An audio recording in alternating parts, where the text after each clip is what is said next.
Wow! Scientists have found a lost city beneath Egypt's pyramids. And it's incredibly large, bigger than the biggest target you can imagine. Underground chambers, passageways, and vertical structures. Scientists have no idea what purposes they serve.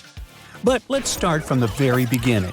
Italian and Scottish scientists studying the Pyramid of Khafra discovered something that looked like secret tunnels under 3 pyramids. This find might change what we know about ancient Egypt. The expedition, called the Khafra Project, was led by Corrado Malunga from Pisa, Italy, and Filippo Biondi from the University of Strathclyde, Scotland. Their mission was to focus on exploring Khafra's pyramid, the second largest on the Giza Plateau. Scientists uncovered a massive structure beneath the Pyramid of Khafra. Could it be an ancient Egyptian underground city? The experts analyzed the data they had and came to the conclusion that 8 large vertical structures could be hiding beneath, possibly wells or shafts. They extend a staggering 6,500 feet across. Imagine placing 2.5 Burj Khalifas on the ground, one after another, and you get the sheer size of this find. These shafts also plunge nearly 2,000 feet underground. Some of the deepest underground stations in the world are located at a mere 380 feet underground or so. These cylindrical shafts are surrounded by spiral paths. Picture some old Gothic castle. They're connected to 2 giant, weirdly shaped chambers. Are those cubes? Or possibly bowls? Each of these chambers is likely more than 260 feet across. Now, even though we know about the structures now, no one has figured out their original purpose yet. Want to hear something even more shocking? Okay then. The team is almost sure that similar access points can be found under all 3 pyramids. In other words, all of them might be linked by a hidden system of underground tunnels, chambers, and passages. Even deeper, about 4,000 feet under the surface, there might be more unknown structures. And doesn't it add to the mystery? But the coolest news is that, according to some team members, these hidden structures near Giza pyramids could align with the legendary Halls of Amenti. In ancient Egyptian mythology, it's a place where people are believed to arrive when they're close to the end of their days. There, they are said to take a 3-day-long trial, facing their biggest fears. Now, how did scientists even discover these hidden spaces? To uncover them, researchers used 2 satellites positioned 420 miles above Earth. They sent radar signals to the Giza Plateau, and these signals generated detailed images, which were later compiled into a 3D model of the underground layout, including the newly detected shafts. Then, using synthetic aperture radar or SAR technology, which is a type of radar that can penetrate through stone, the team also spotted 5 small room-like structures hidden deep within the pyramid. One of these chambers contained a sarcophagus, which was once thought to be the tomb of Pharaoh Khafra. But now, scientists believe this was a mistake. The true burial site is likely to be elsewhere. In any case, these 5 hidden rooms were completely unknown before the scans. They seem to be arranged in the center of the pyramid and are linked to underground pathways leading somewhere below the structure. There's an opinion that these tunnels could lead to more hidden chambers and wells. Some of them might be around 4,500 years old. Wow! What if they help us solve ancient civilization mysteries?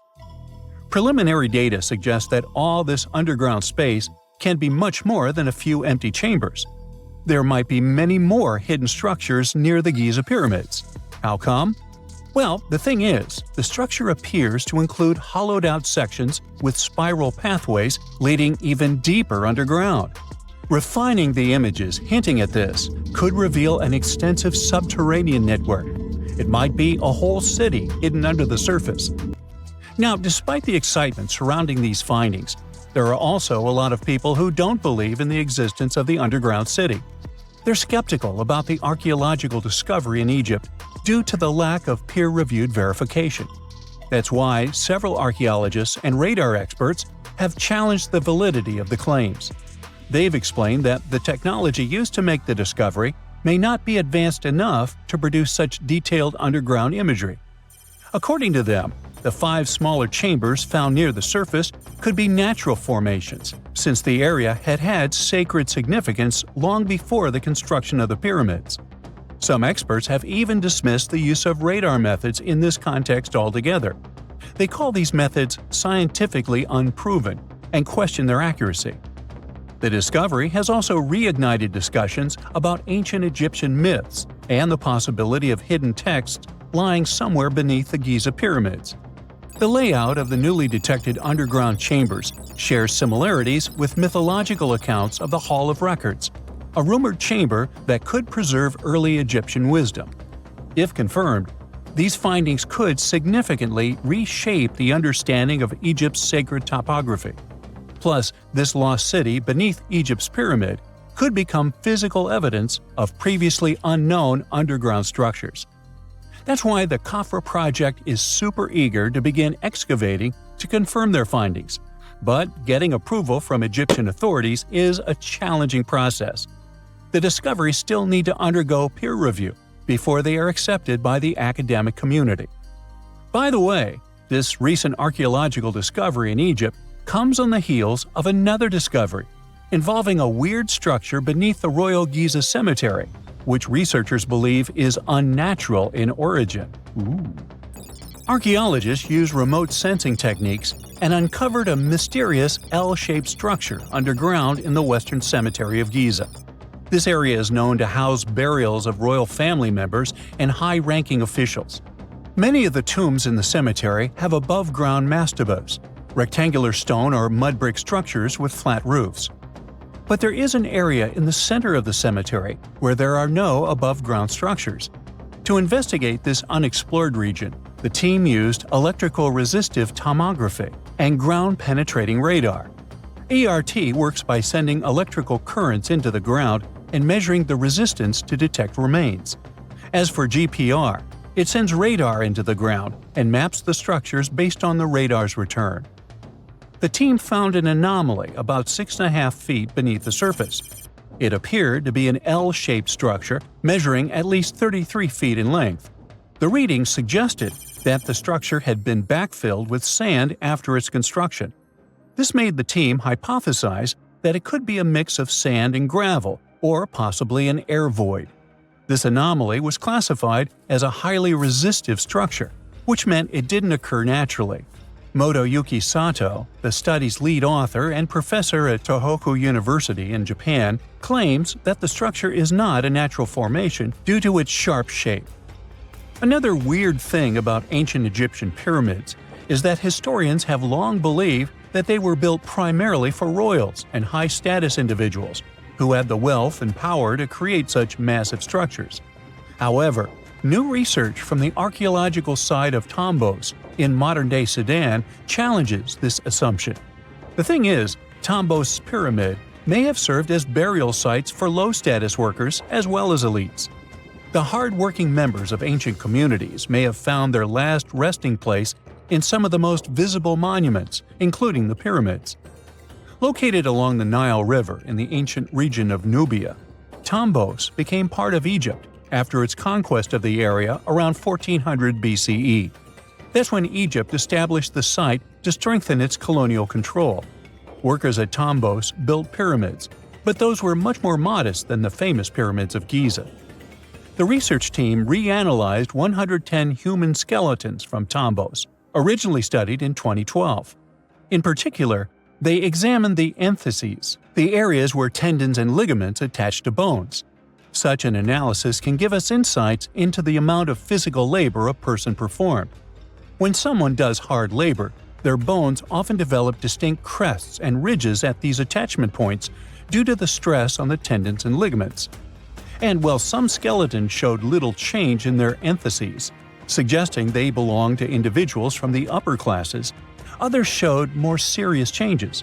It means they belong to lower-class workers. This finding can totally challenge our earlier understanding of pyramid burials, especially the idea that only elites were buried in the pyramids, because the pyramids themselves were designed for the elite. This recent research may prove that lower-class workers may have found their final resting place in these monumental structures too. A gruesome discovery took place in Egypt some years ago. You want to hear about it? 16 human hands, carefully buried in 4 eerie pits. They didn't look too much like human hands at first, since they were abnormally large, but they were. Weirdly, there were only right hands, no left hands were in sight. It turned out that it points to the practice of an ancient dark ritual. Old Egyptian art and tales talked of a ceremony where warriors would present the right hand of their adversaries as proof of victory and ask for gold in return. Egyptians believed in the afterlife, so cutting off someone's hand meant you cut off their power eternally. Guaranteeing this type of defeat was interesting to the winning party. Here, the fight was between Egyptians versus Hyksos, who lived in what was once known as Canaan. Egypt has always been the center of some history-changing findings, and some time ago, this papyrus was found. If we stretched it open, it would be just a tad bigger than the height of a skyscraper. The world's tiniest skyscraper, which is located in Wichita Falls, Texas. When humans didn't write on their notes app, they wrote on this thing, made from the medulla of a papyrus plant. Around 2,000 years ago, ancient Egyptians wrote something reminiscent of a book where they describe most of their funerary traditions and their visions of the afterlife. It's considered one of the most important texts from ancient Egypt and is still sold in bookstores to this day. This ancient manuscript was unearthed from a chamber located just south of the Pyramid of Djoser, located in Saqqara. Oh yes, Djoser is the oldest pyramid in Egypt and not the Giza pyramids like most people think. So recently, the site of Saqqara buzzed with excited archaeologists who probably found one of Egypt's oldest complete mummies. They believe that this beautiful and well-preserved mummy was that of a wealthy man. He was discovered in a deep shaft, covered in layers of gold leaves. There are many symbols that show he was an important and wealthy man, like the band he wore on his head, the bracelet on his chest, and the fact that he was embalmed with a tunic, which was reserved for Egypt's finest. The most exciting part of the entire discovery was finding the resting place sealed with mortar, just as the ancient Egyptians had left it 4,300 years ago. Now this may sound weird, but back in 2008, archaeologists discovered a missing pyramid. Now it went missing because it deteriorated over the span of 4,000 years. Today, you can only see its base. It was a pretty important site back in ancient times. It is said that around the area of the pyramid, the ancients hosted a special type of ceremony where high priests would carry mummified remains of sacred bulls. Now here's a fun fact. Ancient Egyptians believed that Apis bulls were earthly incarnations of the city deity of Memphis and was connected to rites of fertility. It wasn't just any Apis bull though. They needed to be all black with a single white mark between its horns and a bunch of very specific characteristics. They were selected by the local priests and honored until they passed away. After that, they were mummified and buried in underground galleries. Meanwhile, this missing pyramid sort of disappeared around the 1800s. It was a German archaeologist who first found it in the village of Saqqara. He called it the Headless Pyramid when he first found it. But then, years after the official discovery, the desert sand came along and covered the whole thing. There were some excavations between the 19th and 20th centuries, but they weren't too systematic. That's why scientists were so thrilled when they dug an entire pyramid's base after removing the 25-foot mound of sand that was covering it. Oh, and it turns out American archaeologists are excavating a cemetery in Egypt that could contain over 1 million mummified bodies. So far, archaeologists have dug around 1,700 mummies. One of the main differences from other classic Egyptian mummies is that these people weren't kings and pharaohs. They were commoners that most likely lived about 1,500 years ago, when Egypt was controlled by the Roman and Byzantine empires. The name of the cemetery is cool though, the Way of the Water Buffalo, just in case you want to check it out on your next trip. Other than bulls and buffaloes, ancient Egyptians also liked baboons. Are you seeing a pattern here? In the beginning of the 20th century, archaeologists discovered a site filled with mummified baboons in a place called, guess what? The Valley of Monkeys. An animal wouldn't have been mummified if it wasn't considered important. Certain animals were more important than others, since they were linked to specific deities. Jackals were connected to Anubis, the ancient god of the afterlife, and cats were likened to the female deity Bastet. Baboons were a pretty big deal, since they were believed to be connected to Thoth, the deity of wisdom and advisor to Ra, one of Egypt's supreme deities. The archaeologists who studied these animals weren't too happy. They think these baboons were kept inside and were deprived of sunlight for most of their lives. They had extreme vitamin D deficiencies and they were poorly fed. Maybe Thoth got angry with these baboon keepers. Just a guess.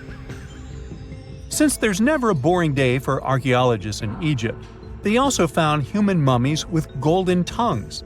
Since Egyptians were all about the afterlife, they believed that golden tongues might help a person speak once they pass to the other side.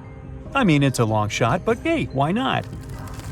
Some of these mummies were placed in wooden coffins with goods, such as necklaces, pottery, golden artifacts in the shape of lotus flowers and scarab beetles, and iPhones.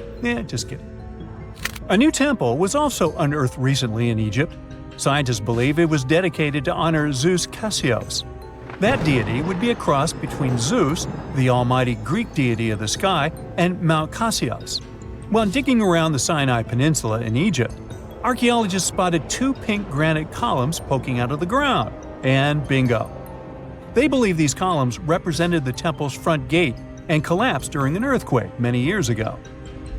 And speaking of deities, there weren't only super serious deities. Recently, scientists unearthed a golden ring in a city south of Cairo. No, Frodo, it's not magical. It was a normal gold ring, but it had the depiction of the deity of fun, officially named Bes.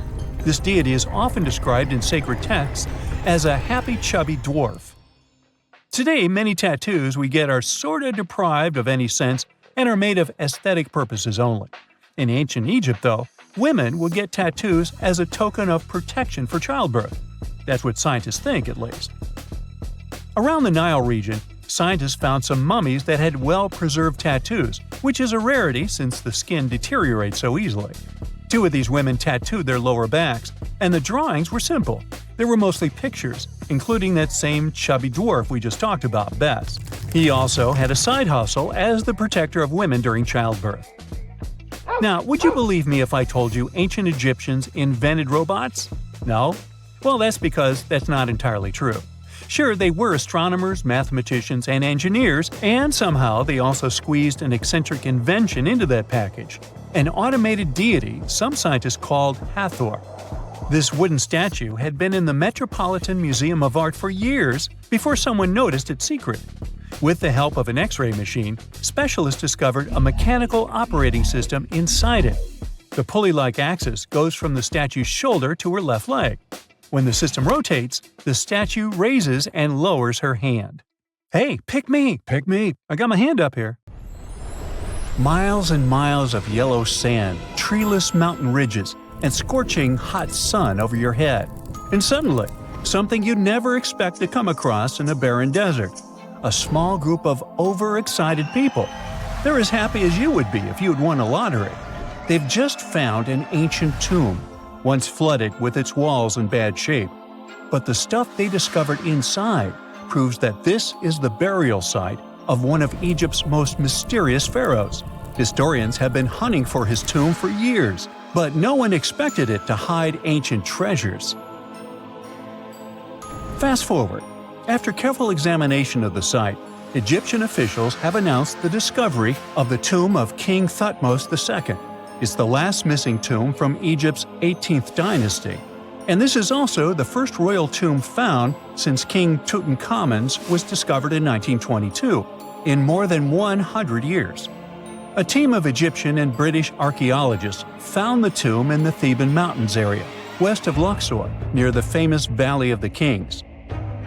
Before this, the site was only known as Tomb C4, but during their excavation, the team found clear evidence proving it belonged to King Thutmos II.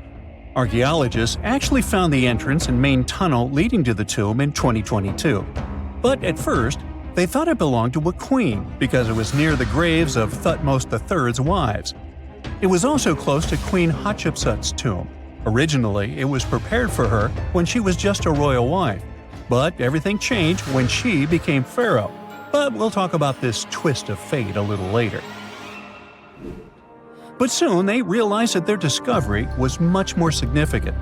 They found alabaster jars with Thutmos II's name and the words "deceased king" written on them. That's when they realized that the tomb was actually his final resting place.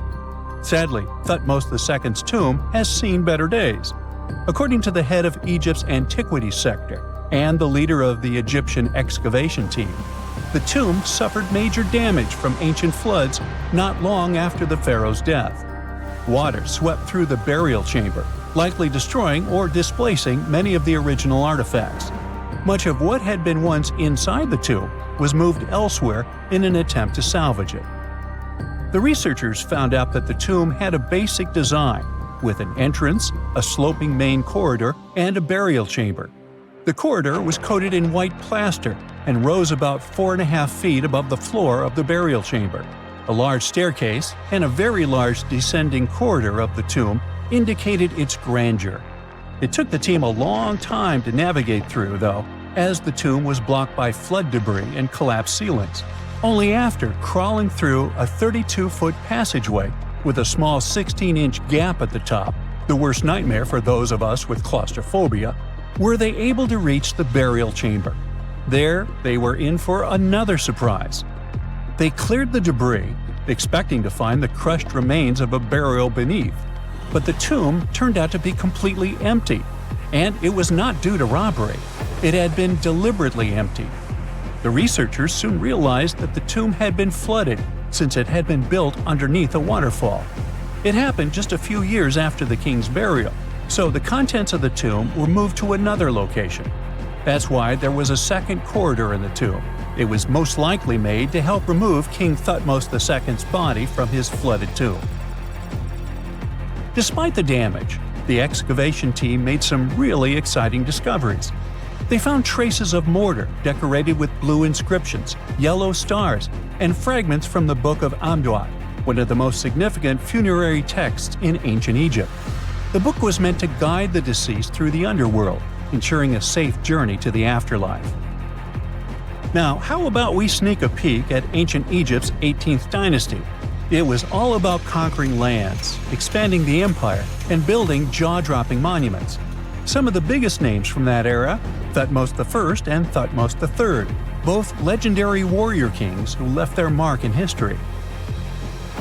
Thutmos I was a fierce fighter who led major military campaigns, pushing Egypt's border further south than ever before, all the way to the fourth cataract of the Nile. His victories gave Egypt access to new trade routes, stronger political ties, and more wealth. His conquests were so significant that they were recorded in the tombs of his top officials. Thutmos III, sometimes called Thutmos the Great, took things even further. He was not only an incredible military strategist, but also the commander of Pharaoh Hatshepsut's armies before becoming king himself. He led between 17 and 20 military campaigns, winning every single one and expanding Egypt's empire to its peak. He even created the world's first navy. Thutmos III is often remembered as Egypt's greatest warrior pharaoh. And sandwiched between these two powerhouses was Thutmos II, a pharaoh who doesn't get nearly as much attention. Hey, the middle child, right? His reign lasted only about 5 years before he passed away at around age 30 in 1479 BCE. He is kind of a mystery. No one really knows what he accomplished. For the longest time, even the location of his burial site was totally unknown. His body was actually found in the 19th century. It was just lying around in the mortuary temple of Deir el-Bahari, in a secret chamber where priests used to hide royal mummies centuries after their original tombs were looted by grave robbers. In other words, Thutmos II's body must have been moved from his original resting place at some point in history to protect it.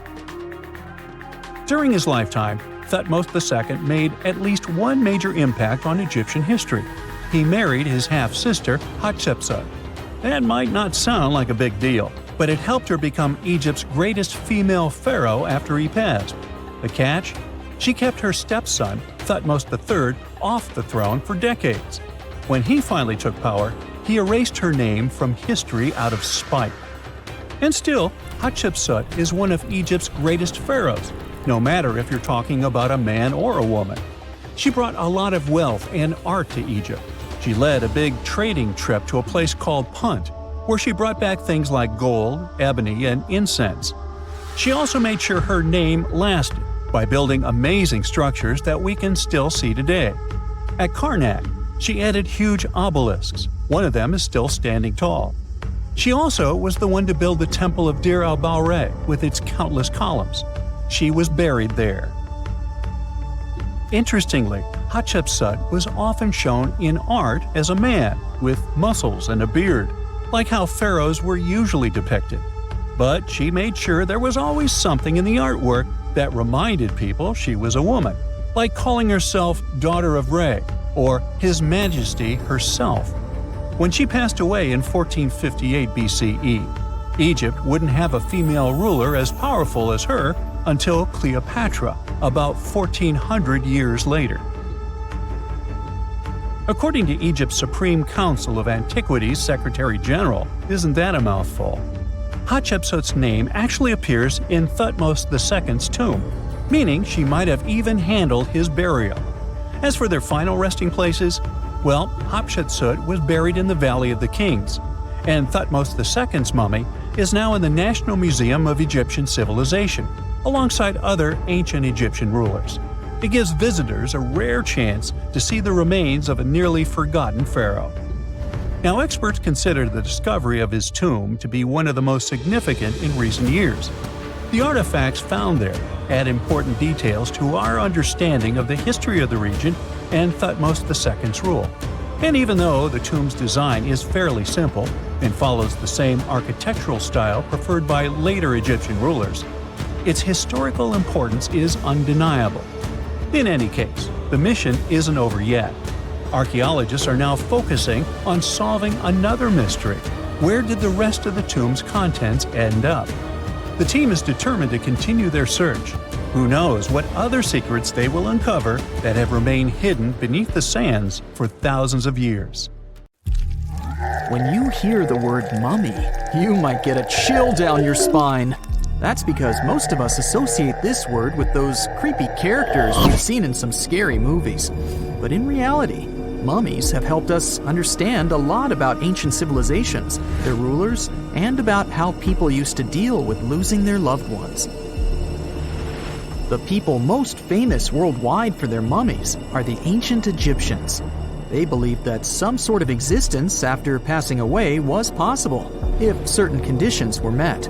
That's why they insisted on preserving the human body through the process of mummification and placing the mummy in a furnished tomb, kind of like giving it a fully functioning apartment of its own. Why did they believe in this? Well, because they were deeply connected to their natural environment for the most part. They saw the natural cycles around them, like how the sun rose every day, followed by the moon, or how new life was always sprouting from plants, even after they had wilted away.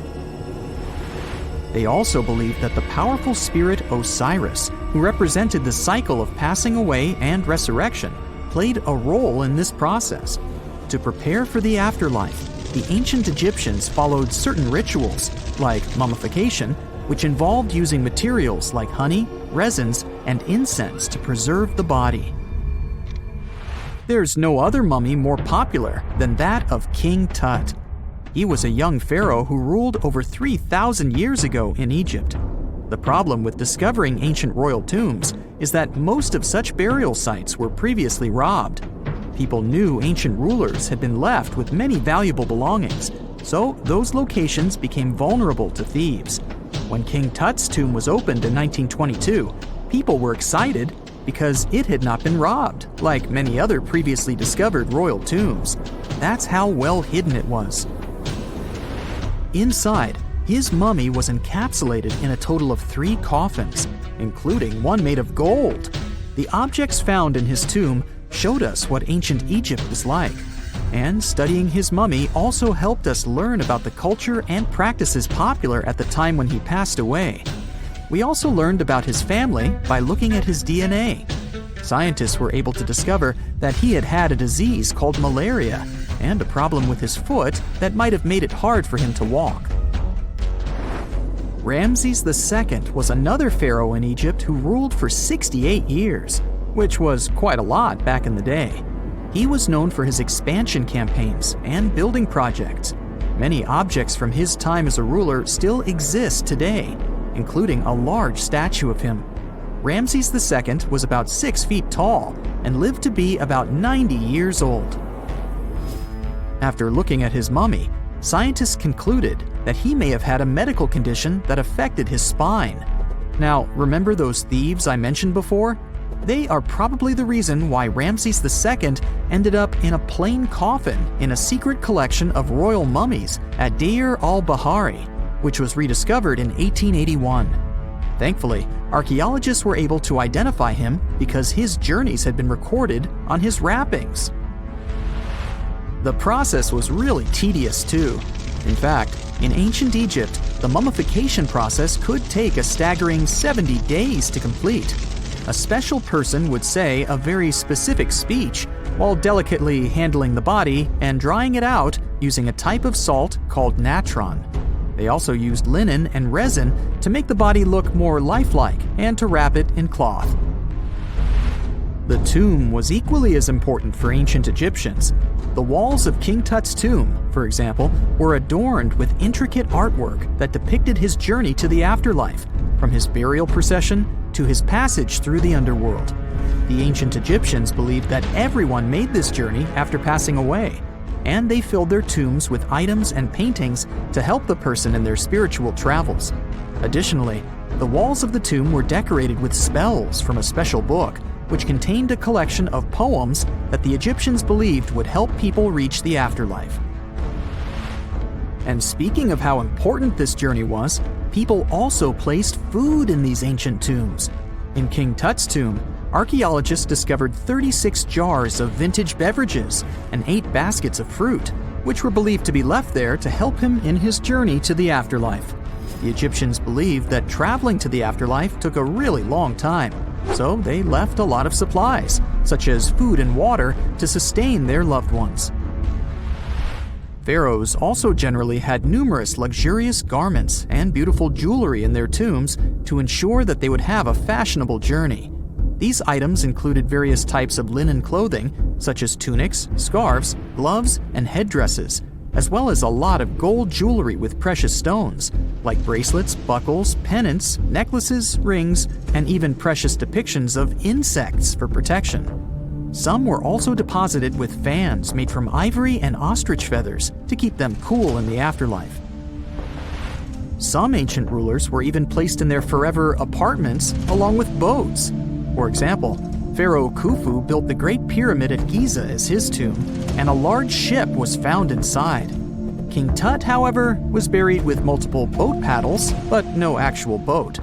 Instead, he had 3 chariots and numerous walking sticks made of precious materials, perhaps indicating he'd rather travel to the beyond by land, not by water. Amongst the most interesting objects found near ancient mummies are bottles of oils and perfumes. If rulers were supposed to be fashionable, why not smell nice too, right? Also, some of them had some ancient kinds of board games, most of them made out of precious materials like gold or ivory. One of those games was called Senet. It was very popular amongst the ancient Egyptians and very similar to modern-day chess. The ancient Egyptians may have the most famous mummies out there, but they weren't the first to invent the procedure. In fact, it all started in South America with an ancient civilization named the Chinchorro. As far as we know today, these people were the first to mummify their loved ones that had passed away. They did it somewhere around 2,000 years before the Egyptians started their own rituals. Sure, we can tell a lot about ancient rulers by studying these mummies, but until recently, we had no idea what they really looked like during their lifetime. Not so long ago, though, some very special mummy paintings were found by archaeologists studying ancient Egyptian objects. These mummy portraits are highly detailed paintings of individuals that were made while they were still alive. Such paintings were often painted on wood, as opposed to the classical portraits we all know about, which are painted on canvas. They are known for their realism and beauty, and have even been used by researchers to diagnose diseases by comparing them to the corresponding mummies. Some of these portraits also include depictions of jewelry, which was later found on the mummies. The recent discovery of these mummy portraits in Central Egypt is significant, as it marks the first time in over a century that such paintings have been found. Mummies appeared all around the world naturally, too. Mummification can occur without people intervening because of natural conditions, like extremely cold or hot environments, places with a lack of oxygen, or accidental exposure to chemicals that preserve the body. These conditions don't allow bacteria to grow, resulting in the body remaining more or less intact. Famous Otzi was one of these mummies. We know today he was a man who lived around 5,000 years ago in Europe. But upon his discovery in the Alps in 1991, Austrian authorities initially believed that he was a modern mountaineer because of how well preserved the body was. However, after the Iceman was removed from the glacier, it was determined that he was actually from the Copper Age. Imagine working 7 days a week on a large-scale construction site. You, along with thousands of others, carry millions of stone blocks and put them on top of each other according to a complex system. You work without modern construction equipment. You have no air conditioning or constant access to water. It's so hot outside that you can fry eggs on the road. You've been building the pyramid for decades, and now, when it's finally done, you enjoy the result of the colossal work of thousands of people. You're looking at a giant cultural monument of global value that will freeze in time and amaze people for tens of thousands of years. A few thousand years have passed. People in the 21st century see the pyramids and are like, wow, I can't believe humans have built this. Yeah, the people who built the pyramids wouldn't have appreciated such a theory. But actually, there are reasons to believe that people built it using some fantastic technology. From the outside, it seems the Great Pyramids are just big triangles of stone. People just put some heavy blocks on top of each other, and that's it. In fact, the design seems too perfect to be true. The pyramid consists of more than 2 million blocks. They lay so close to each other and are so even that you couldn't squeeze even a thin sheet of paper between them. Scientists still can't figure out the exact technology for building the Egyptian pyramids.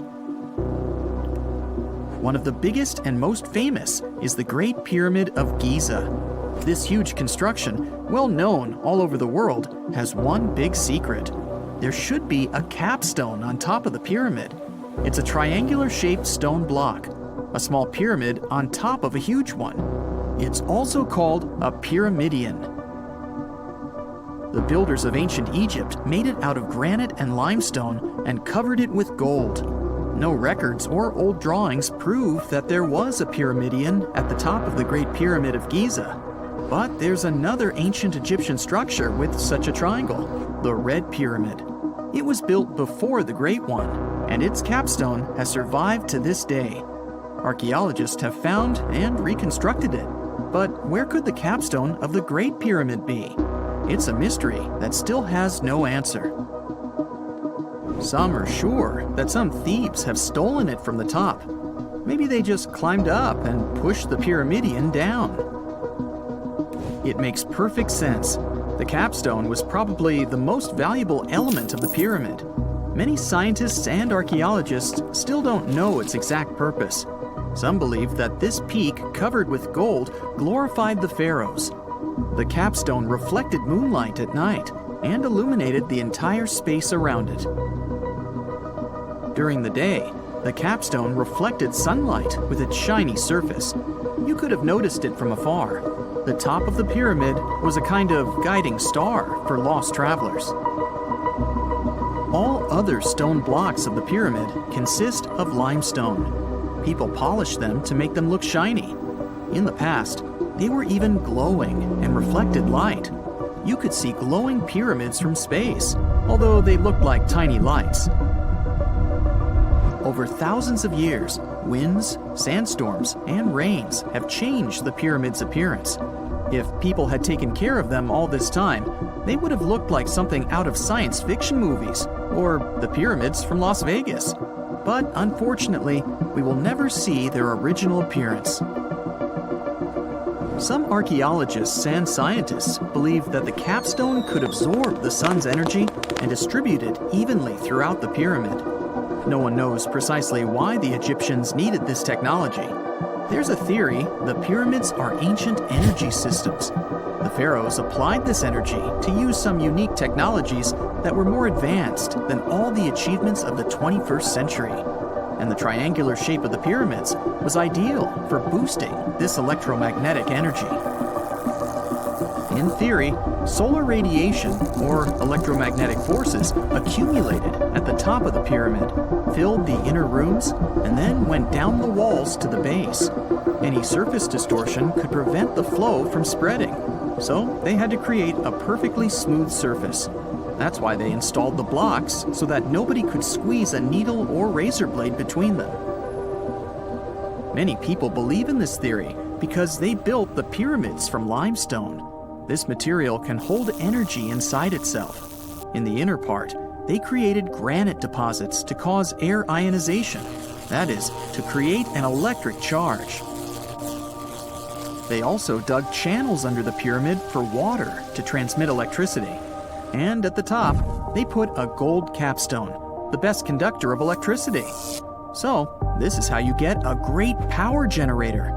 Different cultures used similar technologies to create electricity all over the world. But these are all theories. If it had been working, humanity would have used these technologies today.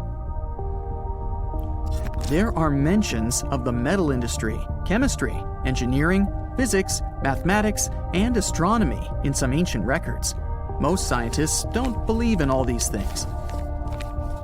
We know the detailed stages of the technology's development in different cultures. In the 21st century, scientists, historians, and anthropologists can track the evolution of all modern devices.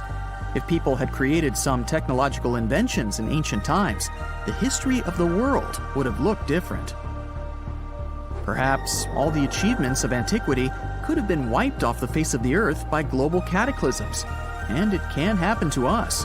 Just imagine how people would dig up a laptop in 5,000 years. Perhaps they wouldn't understand what kind of device it is.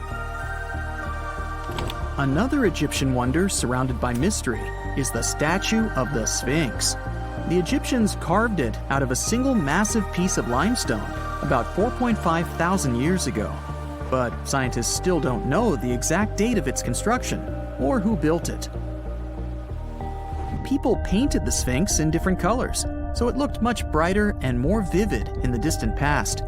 It was shining just like the Great Pyramids. Anyway, time hasn't only changed its appearance, but its name too. Initially, the Egyptians called it Horemheb. The Greeks renamed it the Sphinx about a few hundred years after it had been built. The Sphinx emphasized the greatness of the rulers of Egypt.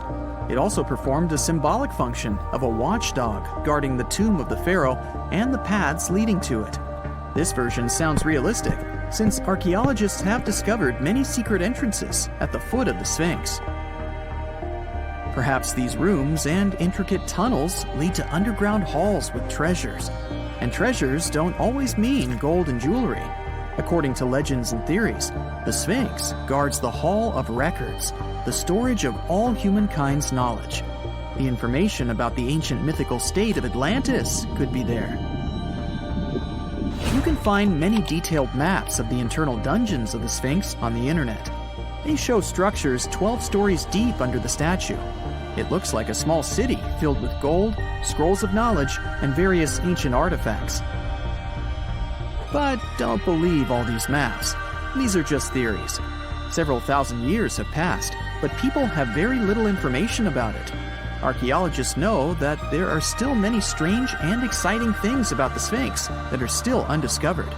Some locals are afraid to research because they believe they can awaken something terrible from the underground depths.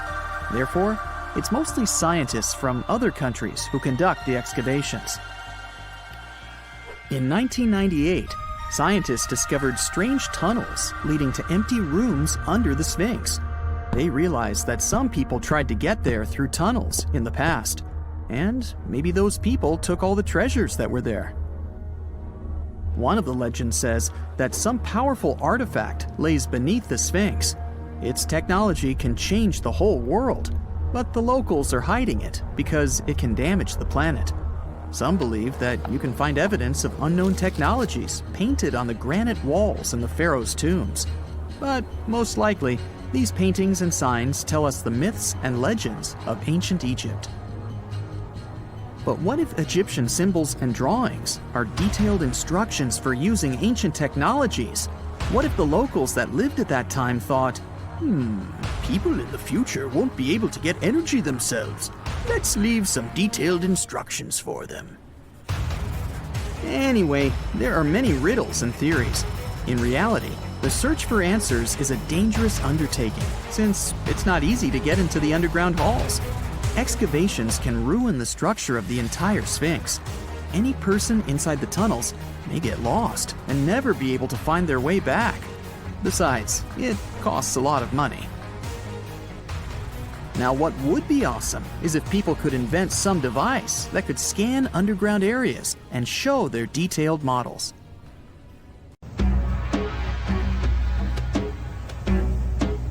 This is not a dune set. This is a very real desert in Niger. Jado was probably built by the nomadic Sao people and is filled with ksars, which are fortified houses made of salt and clay, with giant walls and secret passages. Located deep in the desert, it was once a vital stop for trans-Saharan caravans, but is now a hotspot for smugglers and bandits. The site has been off-limits since 2002 due to its dangers. The origin of the ksars remain a mystery. No archaeological studies have been conducted, leaving many questions unanswered. Even today, shifting sands reveal and conceal parts of these ancient ruins, fueling local speculation about what might still be hidden beneath the desert. Speaking of connective tunnels, scientists were blown away by the discovery of lava tubes in Saudi Arabia. These underground passages form when molten lava cools down. Researchers believe that ancient nomadic groups may have utilized these tunnels to survive the super harsh desert climates. While excavating the tunnels, archaeologists uncovered artifacts, rock art, and skeletal remains. The art and animal bones show that the people who used the tunnels were probably sheep and goat herders. They're still piecing together whether these groups lived in the tunnels for extended periods or just used them as temporary shelters. The Great Pyramid of Giza has been standing for thousands of years, but it's still hiding secrets. Using special scanning technology, scientists found two hidden structures under an ancient burial ground. The first is a shallow L-shaped structure, and below it is a much larger space that could be a final resting place or a chamber. The smaller structure was filled with sand on purpose, while the deeper one might be an empty chamber. Experts believe the two are connected, possibly as an entrance leading to a secret chamber. This is big news because it might give us some more insight into who built the pyramids and why.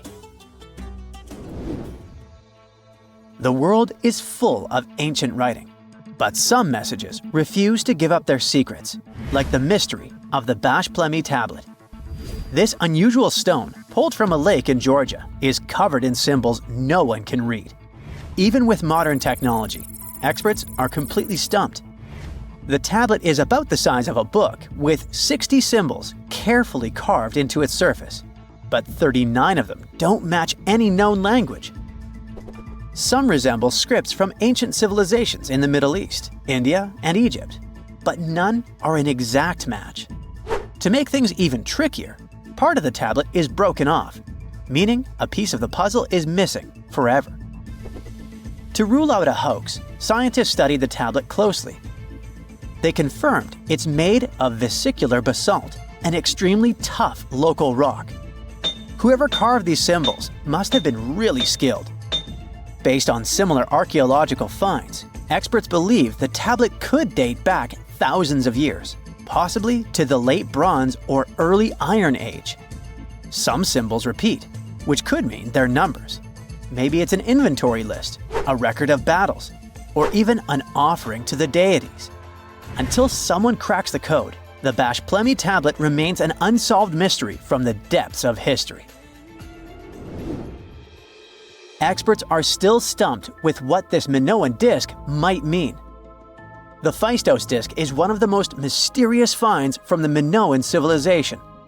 This 6-inch clay object, discovered in 1908, has strange spiral markings that no one has fully decoded yet. The disc has 241 symbols on both sides, showing everything from people and animals to tools and plants. Experts have come up with many theories about what the symbols mean. Some think it's an early form of Greek. Others suggest it's a prayer or a hymn. And some even believe it could be a letter from a king in Anatolia to a Greek ruler. Let's see who will be the first to figure this out. It's always a fun day at an archaeologist's office when they find something as big as a 2,000-year-old marble head. A French archaeologist mission went digging inside an old medieval house near Alexandria in Egypt and found a statue's head depicting an old, possibly ill man. This statue dates from the last Egyptian dynasty before it became part of the Roman Empire, and the site where it was found is associated with the likes of Cleopatra and Mark Antony. For archaeologists, even the smallest finds at this site means a lot. You've heard of Lucy, right? The Australopithecus that was an early ancestor for us humans. Well, scientists found some of her species' footprints somewhere in Tanzania. The so-called Laetoli footprints are over 3 million years old. The trail stretched 88 feet and has about 70 footprints, left behind when a bunch of early humans walked across some wet volcanic ash. What's cool is that these early humans were already walking on 2 feet, like us, not all hunched over like apes. The close spacing of the prints shows they probably had short legs and a shorter stride than we do today. In an ancient Egyptian temple, archaeologists uncovered a shrine unlike any other. A place dedicated to falcons and 2 mysterious deities.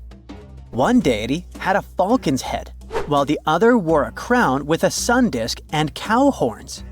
But the most baffling discovery was an inscription that read, "It is improper to boil a head in here." At the heart of the shrine, there are 15 headless falcons carefully arranged on a pedestal, likely as offerings to the falcon-headed deity. One theory suggests the birds were boiled first, perhaps to pluck their feathers, before being placed in the shrine, following the strange rule carved into stone. Archaeologists also found a 13-inch iron harpoon nearby. Its true purpose remains unknown, although the shrine also held remains of fish, mammals, and bird eggs, suggesting that the rituals may have included feasting. And speaking of ancient Egypt, meet Hathor. Scientists named her after the ancient Egyptian deity of motherhood, music, and singing. This wooden statue, housed at the Metropolitan Museum of Art, was thought to be just a beautiful artifact, until a surprising secret was uncovered. Using an X-ray machine, experts found a mechanical operating system inside it, with pulleys and axles connecting her shoulder to her left leg. When activated, the system made her hand raise and lower, an engineering marvel from over 3,000 years ago. The statue was created during Egypt's Middle Kingdom, around 1800 BCE, and is often compared to 19th century automata due to its advanced design. It's believed the statue was used in religious ceremonies, symbolizing Hathor's role in dance and music. An unexpected discovery happened in northern Kuwait, where a Kuwaiti-Polish team uncovered a mysterious 7,500-year-old statue. The statue features an elongated skull, no mouth, narrow eyes, and a flattened nose. This feature is thought to be an Ophidian figurine, named after the Greek word for snake, and it was likely made by the Ubaid culture, a civilization known for their pottery skills. While no one knows exactly what role this weird statue played, it might have been linked to rituals or symbolic practices. Some scientists think these figurines, found in homes or final resting places, were tied to important cultural beliefs. We couldn't mention unresolved mysteries of this world without speaking about these elongated skulls. In the deserts of Peru, researchers uncovered 5 ancient skeletons, 2 with unnaturally elongated skulls. While head shaping was common in many cultures, these skulls defy explanation. Local legends tell tales of the so-called Gentiles, a mysterious race banished underground by the powerful deities. Some say this is what the skulls represent. Others think this is some type of genetic anomaly, which was confirmed after finding an infant skull, too large to be artificially shaped. They found the tomb of a royal doctor who lived over 4,000 years ago, a man who held pharaohs' lives in his hands. This man knew secrets that only deities and kings were allowed to hear. And yet, when they opened his tomb in 2024, there was no body, just vivid paintings, untouched by time, and cryptic symbols carved into stone. Who was he, and why was he buried with spells linked to a scorpion deity? The tomb was buried deep beneath the sands of Saqqara. The doctor's name was Thutmos II. He lived around 4,100 years ago, during one of Egypt's most mysterious turning points, right at the edge of glory and collapse. These were the final days of Egypt's Old Kingdom. The sun still glinted off freshly built pyramids, but the shadows were already creeping in. The pharaoh, Pepi II, had ruled longer than anyone before him, 90 years.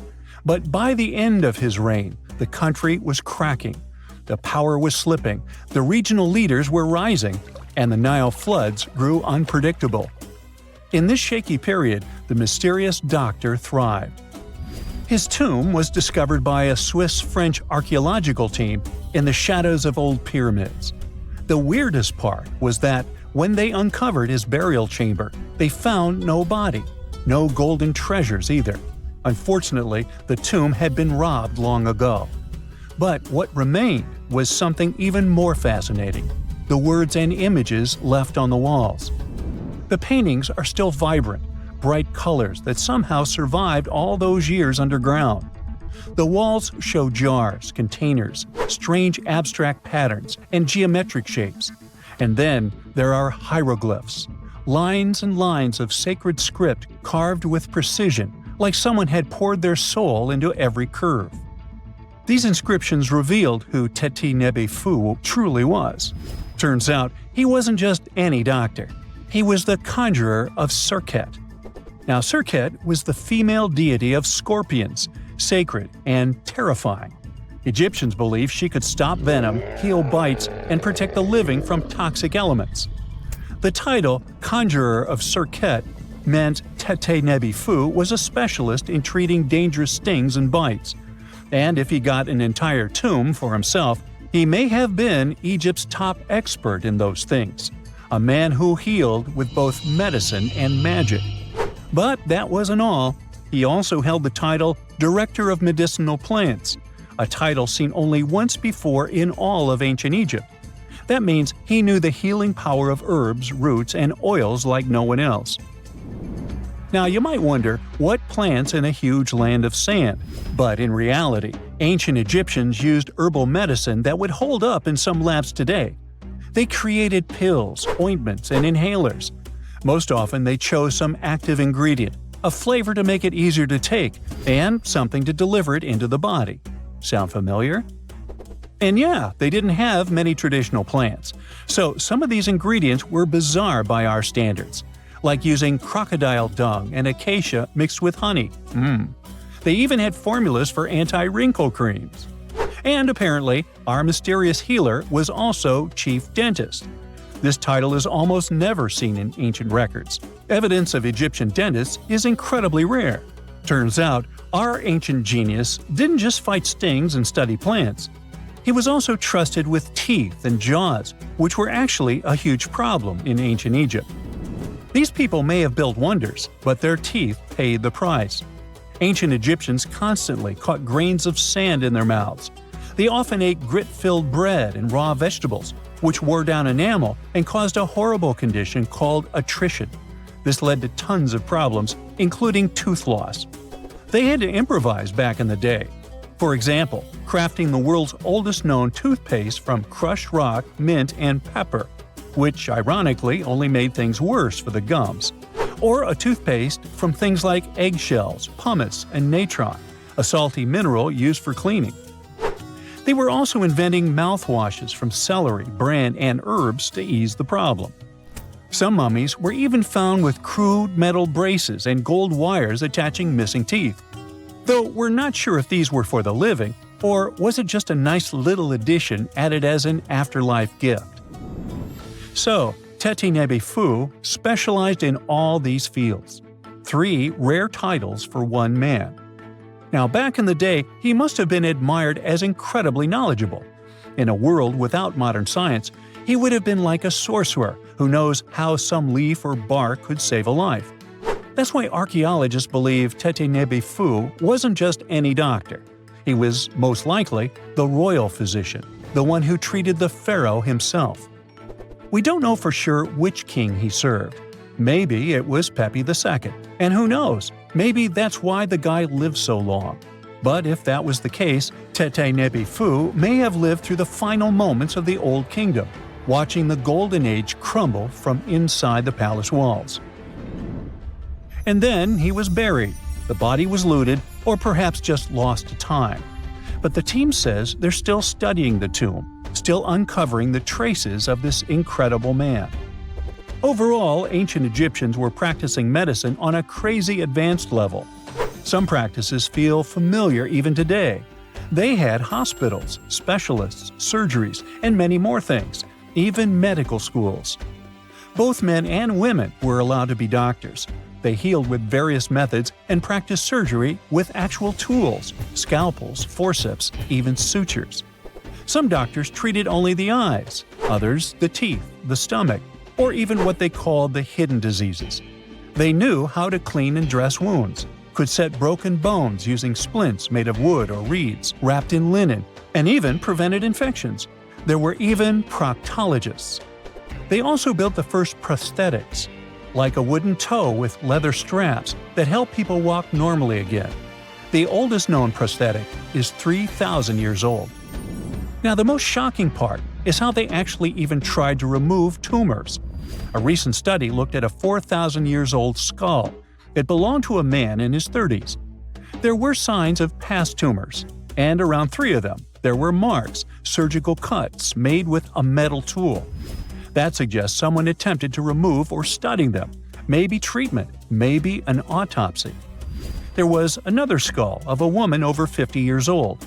It also showed similar signs, but with healed fractures from an earlier injury, which is amazing because her treatment might have actually been successful. Being a healer in this society meant something powerful. It meant being a priest, a scientist, and a magician all at once. To ancient Egyptians, medicine was a necessary art, and they treated it with as much reverence as they did their deities. That's because they believed that sickness could be both physical and spiritual. So a doctor could recite a spell while applying a salve, and a lot of their treatments worked. The reputation of doctors in ancient Egypt was so strong that leaders from other parts of the ancient world, like Persia, actually sought them out. Even Homer, the Greek poet, once said the Egyptians were the most skilled healers of all. Of course, their understanding of the human body wasn't perfect. For example, they thought the heart controlled thought and emotion. They also didn't know what the brain really did. But their approach, observe symptoms, diagnose, and treat, well, that's modern medicine. Sure, they prayed over the wound, but they also healed it, didn't they? Their most famous physician was Imhotep. That guy was a true polymath, an architect, priest, and a healer who became so revered he was later worshipped as a deity of medicine. Yep, a human who was so cool they turned him into a deity.